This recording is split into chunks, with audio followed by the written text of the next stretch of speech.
I don't rightly know how I got where I am now. The last 40 miles tells the story of a death row inmate's final journey to his execution.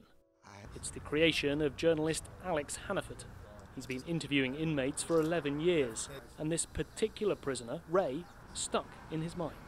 He had been taken to the death chamber 3 times, given his last meal 3 times, and read his last rites 3 times, and then each time they'd given him a stay of execution until they decided he was intellectually disabled and they couldn't execute him anyway because of the Supreme Court decision.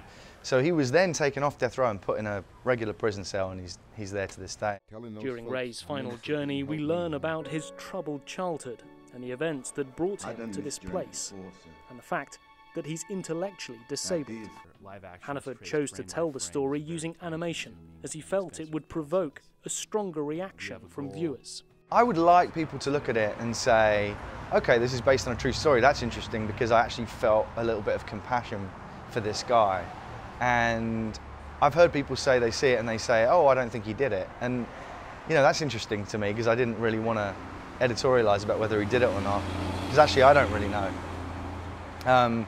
And you don't know in the film whether he was executed or not, but maybe it just kind of leaves you with a bit of a bad taste in your mouth at the end, thinking, oh, okay, we execute human beings rather than monsters. And I think that's the thing. The filmmaker very much wanted to show the humanity of the inmate, to show the things that he sees and the things that he thinks on his final journey from Livingston in the east along this road to Huntsville.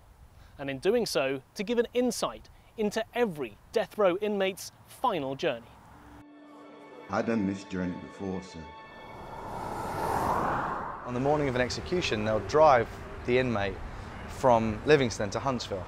And actually, it's one of the most beautiful drives in Texas, ironically. It's pine trees and fields and little windy roads, and there's this beautiful lake, Lake Livingston, and you just think, and I started to think, that's kind of crazy, this is the last thing these guys ever see. Texas has now banned the execution of anyone found to be intellectually disabled. But race is still an important factor, with a disproportionate number of African Americans on death row. If you killed a white person, you were more likely to get the death penalty than if you killed a black person. It's as simple as that. So to say that race doesn't play a part in the justice system where the death penalty is concerned it's just false. If you're going to have an impartial, fair justice system, then fine, but we don't. We don't when it comes to the death penalty at all. Hannaford feels the tide is turning against the death penalty. Increasingly, more people in America seem to feel, like Alex, that executing criminals doesn't bring closure. It only perpetuates the cycle of violence. Nick Harper for Telesur, Huntsville, Texas.